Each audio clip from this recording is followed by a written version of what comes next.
जैसा कि आप लोगों को पता है कि पवन सिंह और मनीष कश्यप, नवादा के लाल गुंजन सिंह को बीजेपी ने टिकट नहीं दिया है। हालांकि इन तीनों को बीजेपी से बहुत सारा उम्मीद था।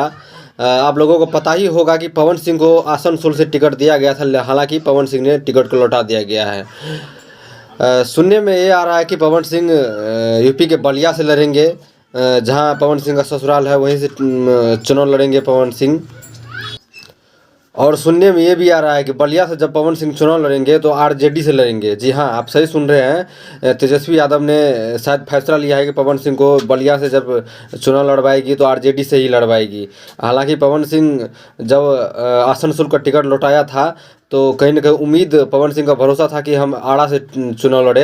हालांकि बीजेपी का कैंडिडेट इससे पहले आरके सिंह, जो आरा से जीतते आया है हमेशा, मतलब विजय हासिल करते आया है, तो कहीं ना कहीं आरके सिंह से टिकट छीनना और उससे चुनाव नहीं लड़वाना कहीं ना कहीं ये नामुमकिन था बीजेपी के लिए। इसीलिए पवन सिंह को आरा से टिकट नहीं दिया गया। हालांकि सुनने में आ रहा है कि आरजेडी से ही लड़ेंगे पवन सिंह, नहीं तो मनीष कश्यप अभी निर्दलीय आ रहा है वो अपने क्षेत्र से। यदि आरजेडी भी नहीं देगा तो पवन सिंह क्या कहता है, चुनाव तो लड़ेगा ही, निर्दलीय लड़ेगा। लेकिन सुनने में आ रहा है कि पवन सिंह, गुंजन सिंह और क्या कहते हैं मनीष कश्यप, तीनों निर्दलीय महागठबंधन कर लिए हैं। और आगे देखिए क्या होता है।